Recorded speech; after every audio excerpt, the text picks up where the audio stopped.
We are live. Hello, everyone. Happy Thursday. I hope you're having a good day today and a good week. I don't know about the rest of you, but it's a busy time. And so I really appreciate if you're out here watching and listening, tuning in, that you are here because it's busy. People are trying to squeeze everything into the end of the year, get those, end of year appeals done, wrapped up, plan for next year, get ready for the holidays and all those things. So thank you for tuning in if you're here. And we'll get just officially started in just a couple of seconds here. So get some water if you need to real quick, or get a break in real fast, and then we'll get going. Awesome.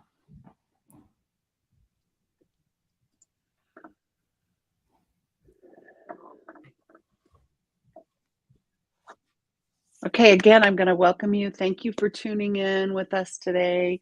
We are very grateful to have you with us.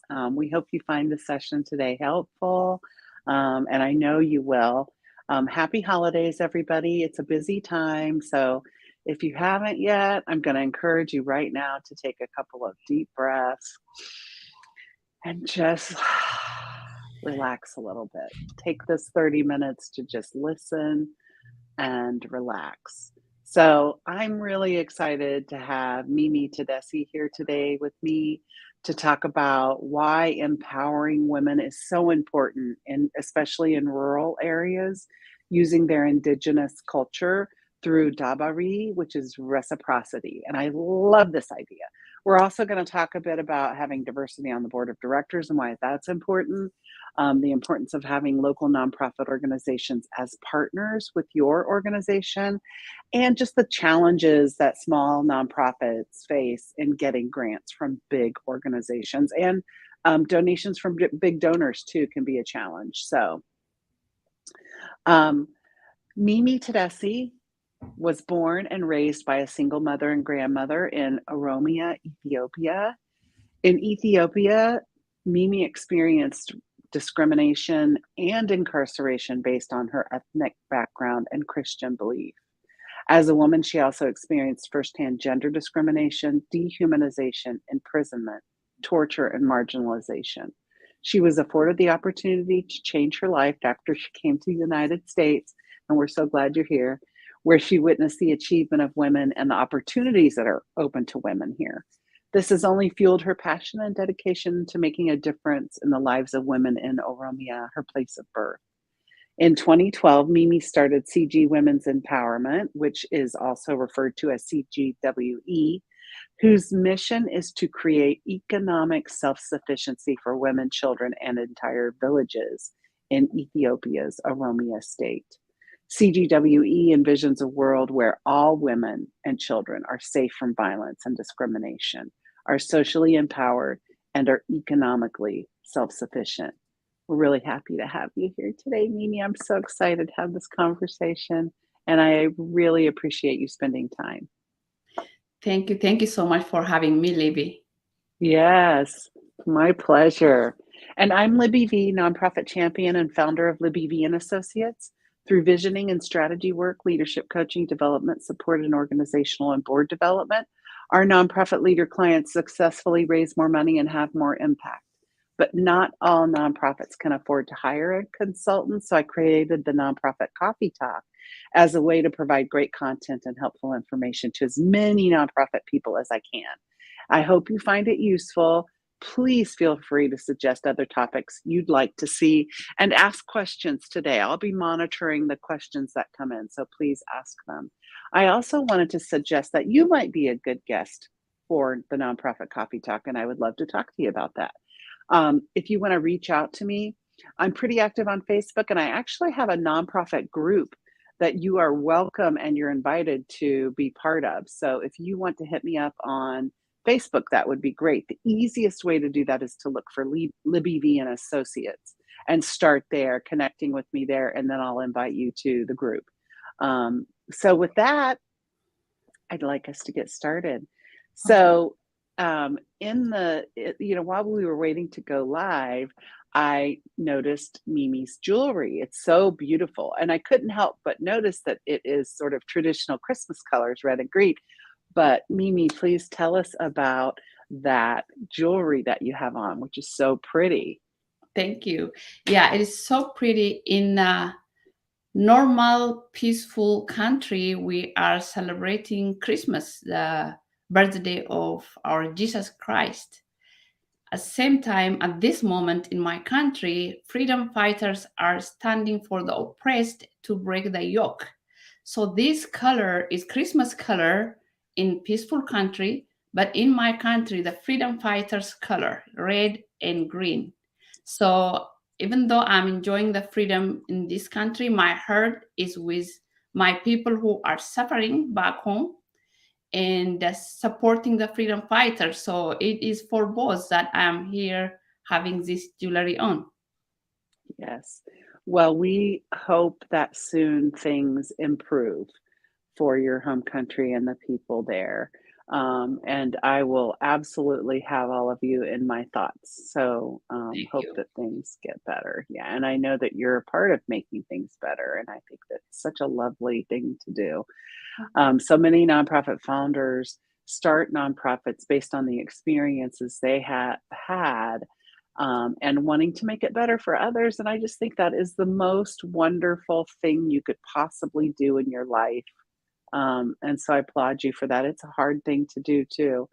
And it is one of the things I like to do is try my best to try to help founders with their nonprofits. And so I'm excited to talk with you today about your experience. And I know people will love to hear your story too. Thank Let's you, Lily. start. Yeah, let's start with what difference is your organization CGWE? What difference has it made by empowering women and how has it then kind of in in turn helped their children and their lives and then the broader community that we mentioned. Great. We at CGWE focused on breaking through the cycle of poverty and disempowerment using a DBRE. DBRE, a traditional economic system based upon the principle of reciprocity and cooperation that empower women to become self-sufficient. Uh, that is, we picked a cow because a cow is very, very loved by Oromian women. And it brings a lot of hope and she feel empowered. She is so proud to have a cow. So we use that system, the indigenous system that was like faded out because of the oppressive Ethiopian government. We use that program to empower women, giving them cow. We select our women working with local elders. Elders are very respected, and also they know the poor of the poorest in the village. In my eyes, everybody is poor. So they know who the poor of the poorest, so they select women in the rural areas, Oromia. So once they get selected, they come to the cow market and pick their own cow. We want them to pick their own cow so that they can feel they own it. So when they do that, that's the time that the transformation began. They feel I matter. Somebody sees me. I'm human being. I'm not a property. Yes, I can do it. I can support myself and children. And that's where the self-esteem start building. And then they take the cow home. They will get the training how to handle the cow because we want the cow to stay healthy and produce more cows. So she take home in the first female calf will be born, will be given to another woman on our waiting list after a year or so. Then she can feel she is a giver too, not only the receiver. So she become a donor. So they are using the milk and dairy product and feed their children from the cow that we give, and they sell the extra to earn an income. And this is saving their life. What I mean by that is women in rural areas spend their time away from the family, looking for a firewood in the jungle for long hours that's where they get raped by somebody that they don't know or they don't like, they're not interested in. So they get raped. It is shame to share what happened to them, so they carry it in their heart.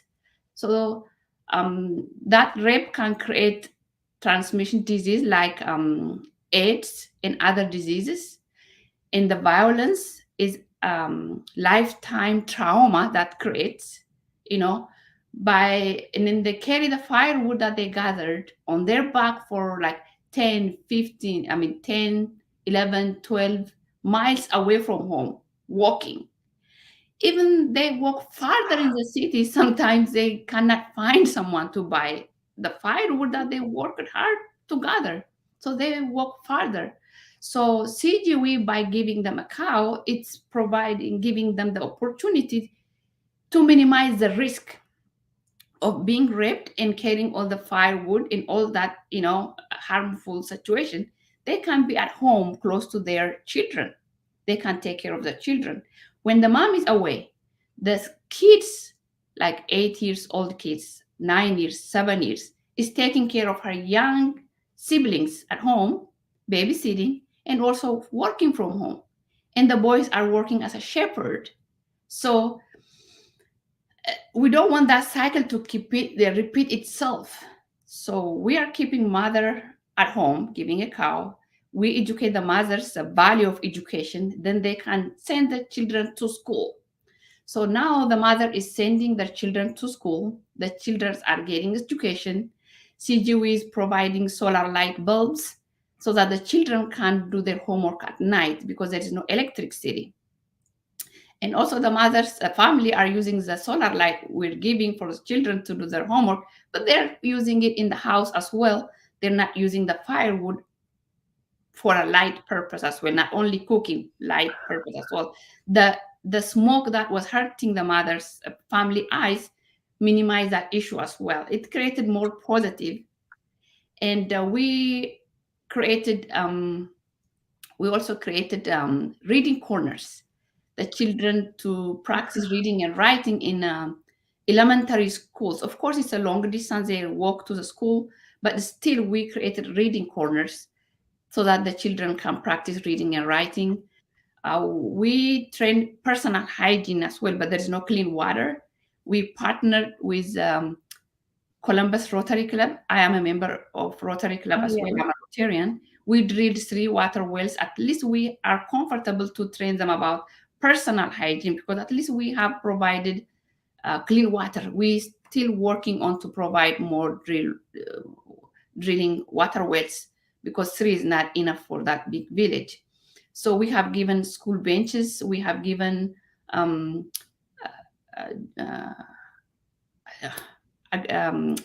vegetable seeds. We have given gardening tools. We have closed Bible dictionaries. We pray with them, and also we work local churches to lift up their moral and be there and share our love. We created income. We train them how to sell. How to start small business and sell and make profit. And then when we started, they were saving only 56 cents. So, wow. But now they're saving about $5, a month, this is a lot of money It's a lot of money there. In their level. And then we train them to start small businesses.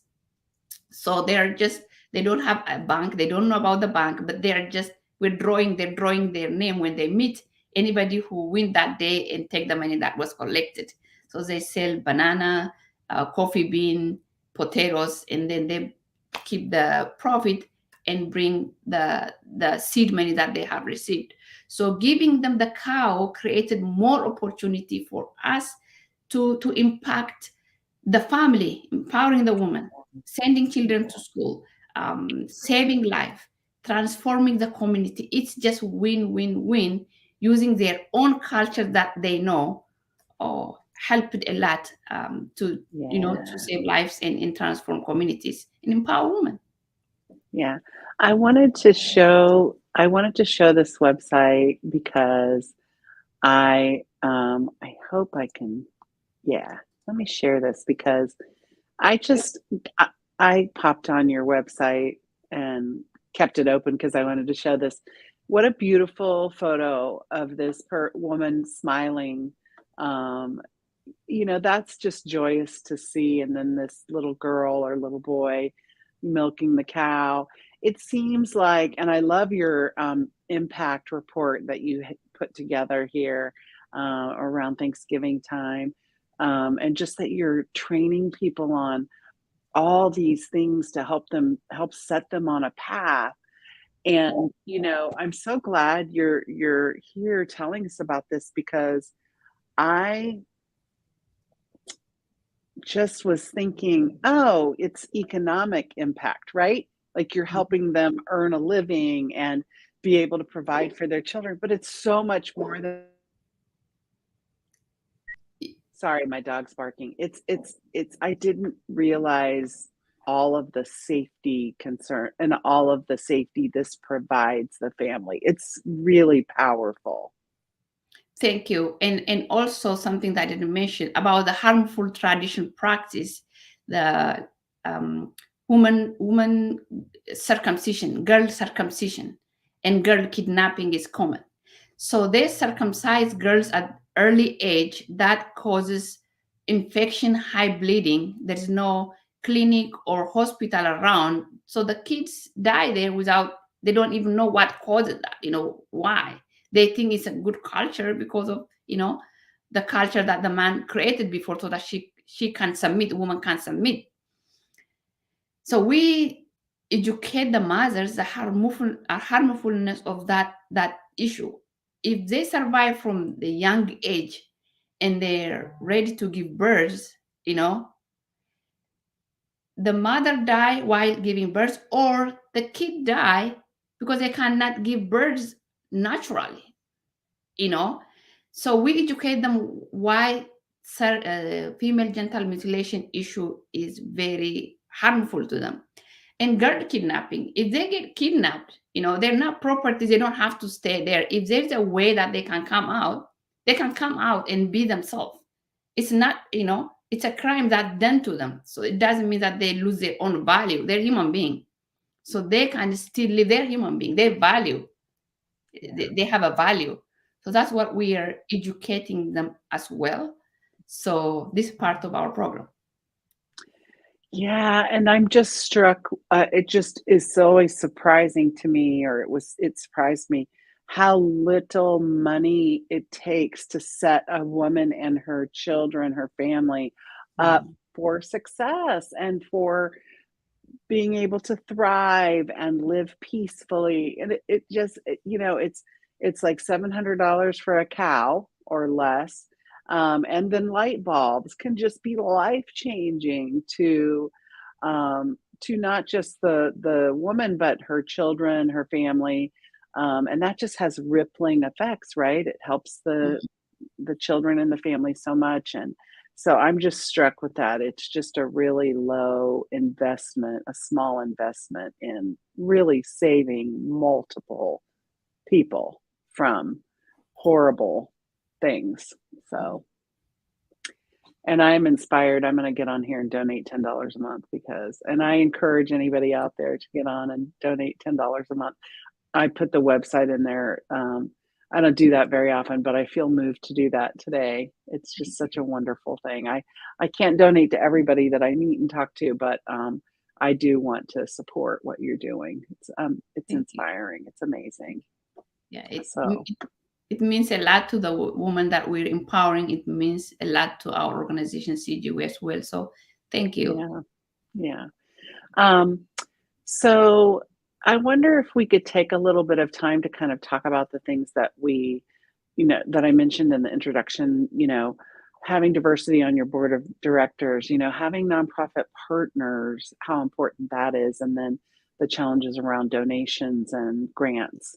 I don't know which one of those you'd like to talk about first, but feel free to pick one. Good. Yeah. Having diverse in the board is very helpful and supportive because everybody come from different background. Everyone have different experience. It can be age, it can be color, it can be gender, Mhm. Anything like the matured people come with wisdom and the youngsters come with like technology savvy. And so Uh-huh. having all age, all color, all gender in the group brings very beautiful idea that can create more impact. So teamwork, we call it dabo in Oromo culture. So teamworks make things better. And having a wise people, young, different gender, different color background makes things beautiful and create more impact. So I highly encourage having diverse in the board. And of course, every board is not 100% perfect, but we have a beautiful um, nature and gift if we really bring all together and work together. I love the way that you said that. You're right. It's if you have a diverse board, right, with all types of people, they come with different life experiences and different thoughts and different ideas and a different perspective, and it just makes your work better by having that differing perspective. It's great. Um, how about your partners? Talk about how how important it is to partner, and I'd love to hear how you've gone about that. Okay, having a partner, especially for those of us who work from overseas, you know, having local partner is helpful because they are the one who works on the ground close to the beneficiary there. So they see that need and they can ask, they can prioritize what they can ask the beneficiary, what do you want? The people has to tell what they want first. We might just say like the need is very high. If we go and see, we want to fix everything at once, but that is impossible. We say, okay, so and so's house is leaking during the rainy season, they don't have like metal cover, it's leaking, they cannot sleep. Wait, let's build the house. Some people say, no, let me send canned food, they're hungry, let me give. Canned food, they don't know, they don't understand. They might just like, they don't have opener. If they have opener, they break it and dump the food and use the cup, like the can, as a water container or as a glass. So, or a computer. There's no electricity. How do you give a computer in the countryside? So, having a local NGO helps to find out the beneficiaries' immediate need and do it the way they want it to be solved, because they can receive it. That's what they want. They can receive it easily. The project can be implemented, then can move forward with a better way. And also they work with they know the government's rule and regulation, it changes often, so they can update it and let us know what's changing, what is updating, what to do, what not to do. And also they have done a lot already on the ground, what works, what is not working. So we can learn from them, we can learn the tools, we can learn from them, that we don't have to repeat what they have done in the past when they started. I mean, we don't want to fail. We don't want to do errors. Why not? We don't learn from someone who has an experience. That that saves time. That minimizes the cost. So it helps to work with local NGO who is experienced it, who is already experienced it, and also it minimizes or it avoids corruption. You know, so I suggest working with local NGO for many reasons. It's helpful. Yeah.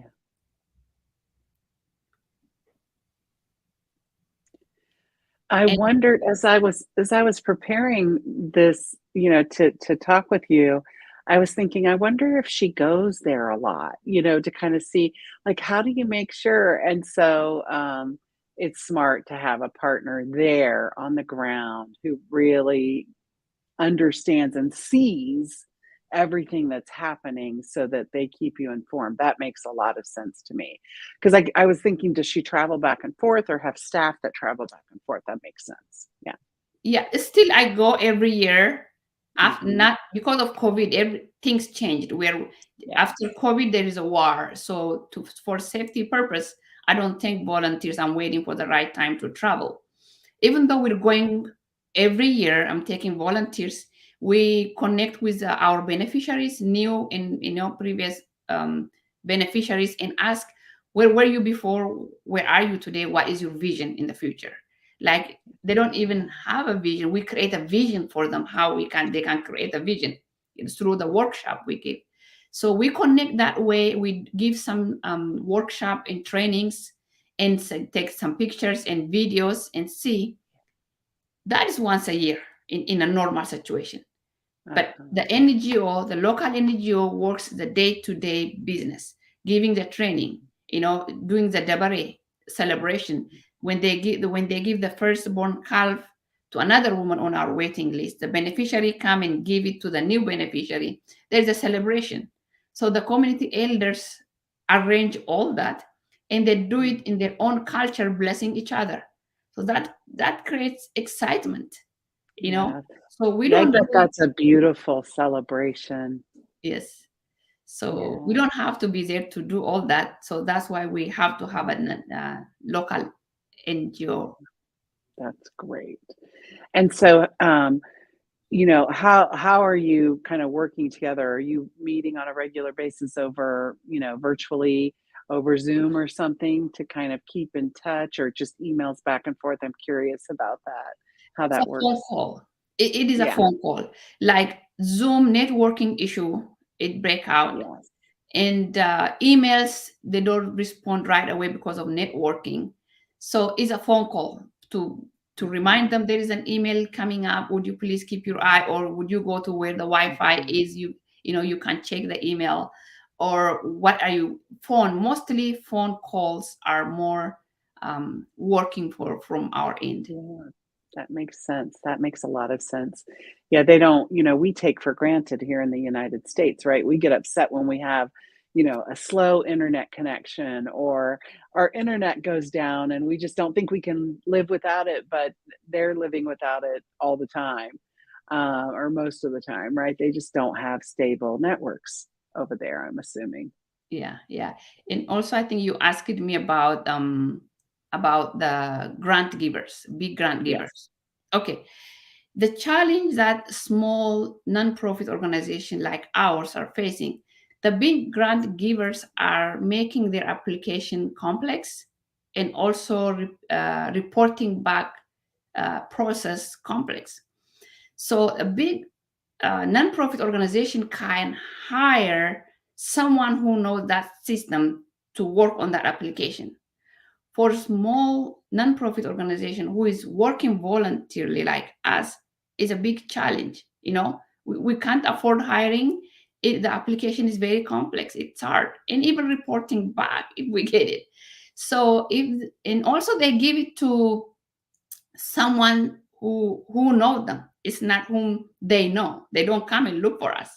So we have to know someone in the organization who can connect us if there is any chance. It's hard to know someone in that organization who gives that grant. And mostly when they help or when support developing countries, they work with the government. Mhm. The government gives a grant to local NGOs who believes in their own political belief, or who can promote their political belief. Yeah. So those of us who have a small nonprofit organization work from the grassroots, you know, we're lacking that Truly. opportunity. So, in my opinion, the grant givers, big grant givers, should break it into three levels, which is like the big nonprofit organization, medium sized nonprofit organization, and a small size nonprofit organization, breaking it in three categories, and then they can really open the door for us to step in and start from there, from that level, and grow with them from there. Yeah. So I hope there's a chance that way, but that's we're lacking. Yeah, it's such a great point. I mean, I know there are lots of small nonprofit organizations out there that are helping other communities in other countries, and it's a real challenge, right, to get the funding. And I hope that they change that. Mhm. But I think first of all, the number of grant makers that fund international programs is small.